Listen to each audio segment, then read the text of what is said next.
snow is falling down. Okay, so I'm just gonna do a simple vlog, probably unedited, an unboxing of my mom's luggage. So, she came from the Philippines a couple of days ago, and I asked her to get me some Filipino snacks and goodies. And let's see what she has. Okay. Nagka-crave kasi ako ng Filipino snacks because either they're not here in the Filipino stores or they're crazy expensive. Yung anak ko. Butter cookies. Ano to? Lucky Me Spicy Batchoy. I remember dormitory days back in UST Dapitan. Ito yung gusto ko to. Delimondo. Garlic and chili corned beef. Oishi. Bikat. Pillows. Yan, kaagaw ko dyan yung anak ko. Nagaraya. Crispy Dilis. My husband and I love this. Banana chips. Dami in fairness. Chili flavored broad beans. Ano to, mami? Parang kastanyas ba yun? Ito. Basta, alam ko to, na-try ko to, pero ibang brand.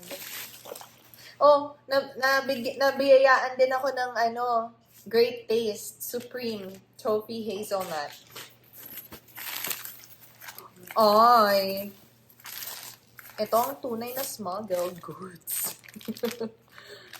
Nor sinigang mix.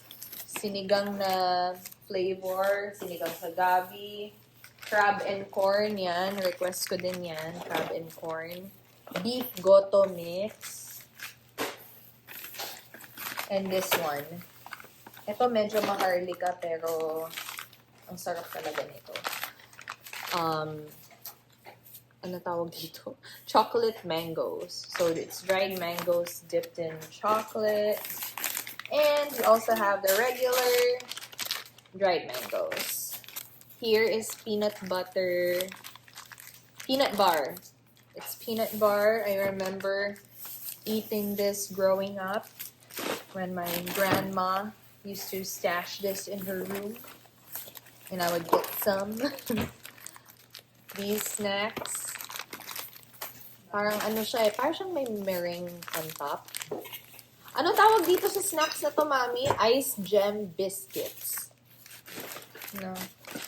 And of course, chocnut. Tsaka bread pan. Ito talaga no? This would remind you of grade 3 after school snack. Diba? Pancit Canton. Ay, never ko pa na-try ito. Lucky Me Pancit Canton. Extra hot chili. Bago. Oh, kaya pala hindi ko siya nakikita dito. Wala pang what? 3 years. San Marino corn tuna. Favorite ko din to, lalo na nasa dorm pa ako. More bread pan. Pickled mangoes.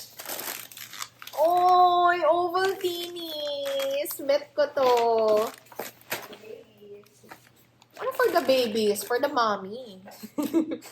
And, ito talaga ang request ko. Pulveron na cookies and cream dipped in white and regular chocolate. That's all! Bye!